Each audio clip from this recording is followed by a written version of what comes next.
Hello everyone. So I'm back again with a very interesting information on your gut health. मैं हमेशा gut health को हमेशा prioritize करती हूँ because researchers have proven that gut is the second brain of the body and it is also having a lot of neurons and lot of microbiomes which is actually governing the whole health condition of our body. So, it is very important to understand the certain signs which our body gives to tell you that your gut health is getting compromised. So, वो certain signs क्या हैं? Let's check it out.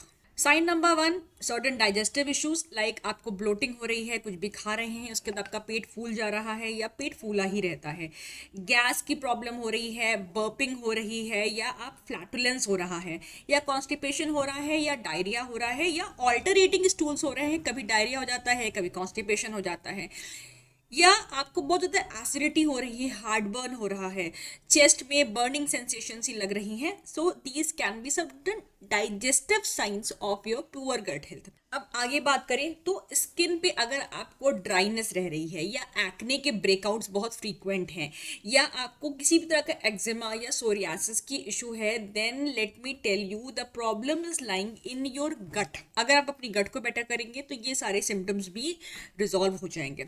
फिर अगर किसी खाने को खा करके आपको गैस, ब्लोटिंग या डिस्कम्फर्ट हो रहा है, then you are having sensitivity towards that food. Now अगर आपकी इम्यूनिटी पुअर है, अगर आप बार बार आपको कोल्ड, कफ, फीवर ऐसी चीज़ें बार बार हो जा रही हैं या आपको अस्थमा की प्रॉब्लम है, then it is something related to your gut issues. क्योंकि अगर गट सही फंक्शन नहीं कर रहा है तो बॉडी में इन्फ्लेमेशन बढ़ जाता है जिसके चलते आपकी इम्यूनिटी कॉम्प्रोमाइज हो जाती है और आप बार बार कम ज़्यादा बीमार पड़ते रहते हैं. Then, very important, since gut and the brain are connected to each other through the vagus nerve. So, किसी भी तरह की एंग्जाइटी, डिप्रेशन, स्लीप इश्यूज या ब्रेन फॉगिंग हो जाना, कोई भी डिसीजन नहीं ले पाना, बहुत ज़्यादा ओवर थिंकिंग हो जाना, पैल्पिटेशंस बढ़ जाना, everything is related to your gut issues. आपकी गट बेटर होगी, ये सारी सिम्टम्स आपके मेजॉरिटी में रिजॉल्व कर जाएंगे.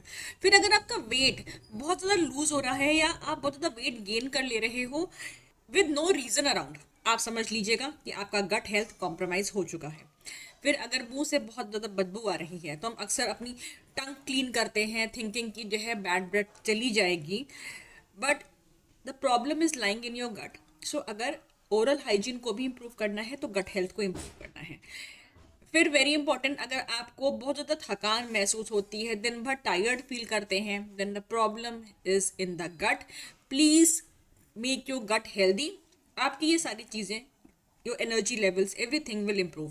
फिर अगर आपको क्रेविंग्स हो रही हैं किसी भी अनवांटेड फूड को लेके या शुगर्स को लेके, प्रोसेस्ड फूड्स को लेकर के, रिफाइंड कार्ब्स को लेकर के, that means the fungus, the parasites in your gut has increased their population and they are asking you to have all these things. So these were certain signs that your body is showing that means your gut is getting compromised और आपकी gut compromise हो चुकी है but has to be restored back. अच्छा, very important to understand this thing कि gut वापस से restore अपने आप को कर सकता है, but हमें gut को rest करवाने की ज़रूरत है, healthy diet लेने की ज़रूरत है और एक proper supplement support लेने की ज़रूरत है. For this, a good functional medicine doctor can help you out. So if you're having any such issues, then please contact your functional medicine doctor or you can also write to me in the comment section. Thank you so much. फिर मिलते हैं in tea time and gossip with me, Dr. Aparna.